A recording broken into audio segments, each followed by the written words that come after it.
Queridos, graça e paz, que o Senhor te abençoe, que o Senhor te agracie cada vez mais com sua presença, com a presença gloriosa do Espírito Santo e que a bênção de Deus prevaleça sobre você.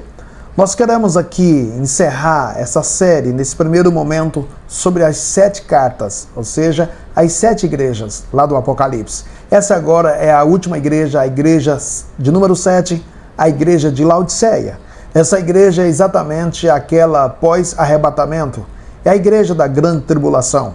É a igreja que depois dela vem exatamente o milênio como estabelecimento da presença de Deus nesta terra. Queridos, eu quero que você medite comigo aqui nesse texto. Apocalipse capítulo 3, a partir do versículo 14. Observe o que diz o texto para as nossas vidas.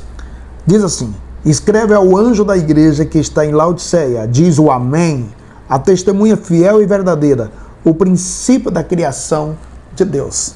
Veja bem, nós temos comentado durante essas 7 igrejas, em todo o período desses vídeos voltados a essa série do Apocalipse, nós temos comentado com você que Deus se apresenta com uma credencial diferente de acordo com a necessidade de cada uma das igrejas. Ele se direciona ao líder da igreja, e aqui agora nós temos Deus falando novamente ao líder da igreja, e Deus falando agora, se apresentando com as suas credenciais. E as credenciais de Deus para a igreja de Laodiceia, que é a igreja pós-arrebatamento, a igreja da grande tribulação, Deus se apresenta como o Amém. A palavra Amém, independente da gente fazer grandes pesquisas, desde o hebraico ou do grego, ela quer dizer assim seja, confirmado está. Deus está dizendo para esta igreja, eu continuo sendo o mesmo. Como ele se apresenta na carta aos Hebreus, eu sou o mesmo ontem, hoje e eternamente. O nosso Deus não muda. Ele é o mesmo Deus do período agora da igreja, como é o mesmo Deus que vai estar agindo dentro da grande tribulação, o mesmo Deus que vai estar agindo lá na questão do Armagedon, o mesmo Deus que vai estar trabalhando durante aquilo que é exatamente o período do milênio, é o mesmo Deus. Com ele não há sombra e nem variação que indica algum tipo de mudança. Ele é o mesmo, ele é autêntico, ele é o verdadeiro. Mas diz aí as outras credenciais, para vocês terem uma ideia, ele é a testemunha fiel. Querido, Deus tem olhado para você, Deus tem nos visto, ele continua vendo, trazendo agora para nós, ele continua nos vendo. E ele é fiel, ele é verdadeiro. A Bíblia diz que Deus é justo e Deus é fiel. Querido, no que Deus é justo, pastor? Ele é justo exatamente naquilo que é a realização das suas bênçãos, naquilo que são as suas retribuições para conosco, naquilo que são as suas tratativas, naquilo que é a aplicação da sua palavra para conosco. E ele é fiel no que diz respeito ao cumprimento da sua palavra, a realização das suas promessas, da sua obra. Então ele é fiel, a testemunha verdadeira e fiel. A outra parte muito interessante que eu quero que você entenda aí, que é o princípio da criação de Deus. No início eu disse a você que essa carta, que essa igreja representa o período pós-arrebatamento, o período da grande tribulação. Exatamente, porque após esse período, aquela questão toda lá do Armagedon, aquela questão toda da segunda vinda de Cristo, da vinda em glória de Cristo, que vocês conhecem esse texto, vai se estabelecer exatamente o período do milênio, que é aqui o princípio da criação, é um retorno àquilo que são as promessas, aquilo que é a criação, aquilo que é a palavra, aquilo que são os princípios da parte de Deus para com as nossas vidas. Querido, dentro disso eu quero que você entenda algumas questões. Assim está dizendo o Senhor, aquele que é fiel, aquele que é verdadeiro, aquele que tem exatamente os princípios, os retornos das bênçãos, aquele que é o nosso Amém, aquele que confirma a sua palavra, confirma a sua presença, aquele que é o sim, aquele que é o Amém, aquele que é a bênção de Deus para as nossas vidas. Dentro disso, eu quero que você leia comigo o versículo de número 15. Diz assim: conheça as tuas obras, que nem és frio e nem quente. Gostaria que fosse frio ou quente. Querido, essa igreja aqui, você já viu falar aquele posicionamento de indecisão? Aquele posicionamento em cima do muro, que não se decide? É uma igreja que vivia na indecisão. Será se Baal é Deus ou o Senhor é Deus? Lembra da época do profeta Elias? Ou até mesmo nesse período da grande tribulação? Quem que é o Cristo, o verdadeiro? É o anticristo ou devemos esperar outro? Queridos, quantas e quantas pessoas que vivem assim nos nossos dias? Pessoas indecisas, pessoas que vivem cocheando entre dois pensamentos, que não sabem o que querem, que não se decidem. Tem tantas e quantas pessoas que não sabem se ficam na igreja, que saem da igreja. não sabe se desenvolve um ministério ou se deixa de desenvolver, se amam a Deus ou se não ama. Jesus disse que nós não podemos servir a dois senhores, ou vamos amar a um e odiar o outro. Aqui nessa igreja havia aquelas pessoas que eles não eram nem quente e nem frio e nem quente, mas eram pessoas mornas. E Deus diz, porque você é morno, eu vou te vomitá-lo, eu vou te colocar para fora.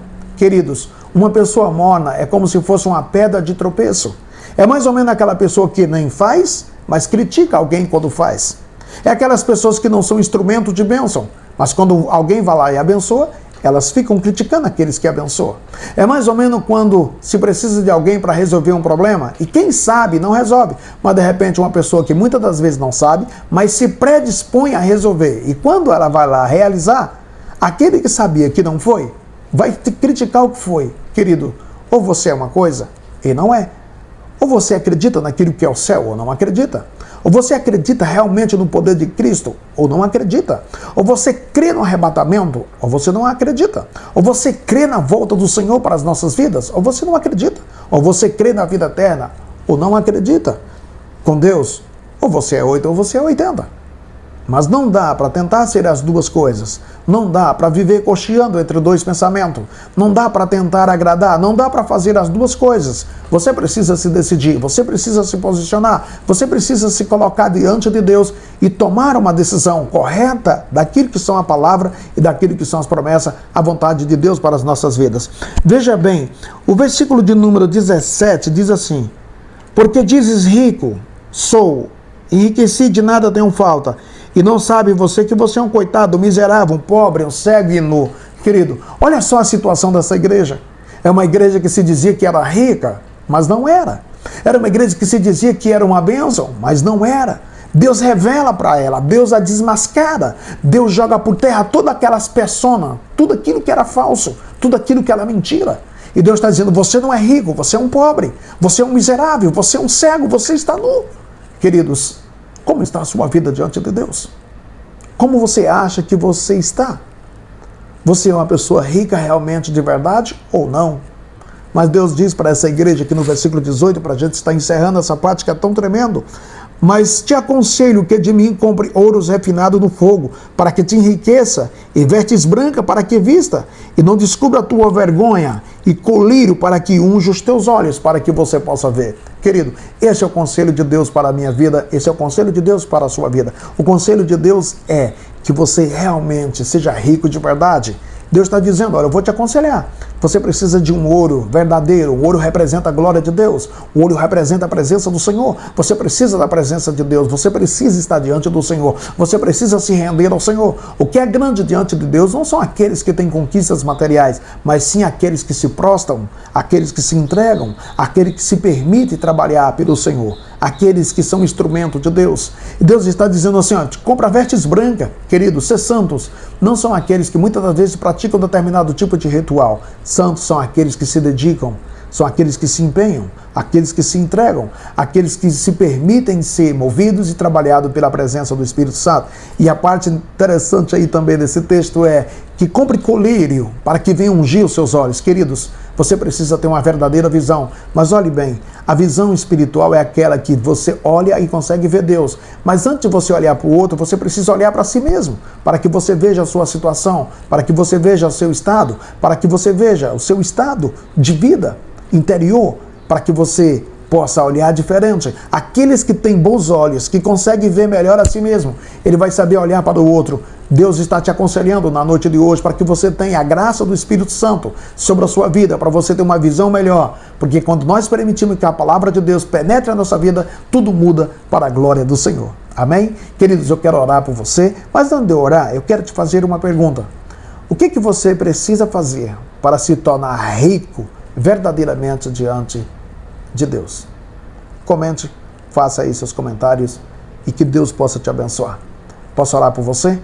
Deus, em nome de Jesus, essa pessoa que se encontra na mesma situação aqui desta igreja de Laodiceia, uma igreja de uma fase difícil, de um período difícil, de um momento tão complicado, mas assim como o Senhor se apresentou para esta igreja, se apresentou como amém, se apresentou exatamente como a testemunha fiel e verdadeira se apresentou como aquele do retorno da criação, princípio da criação.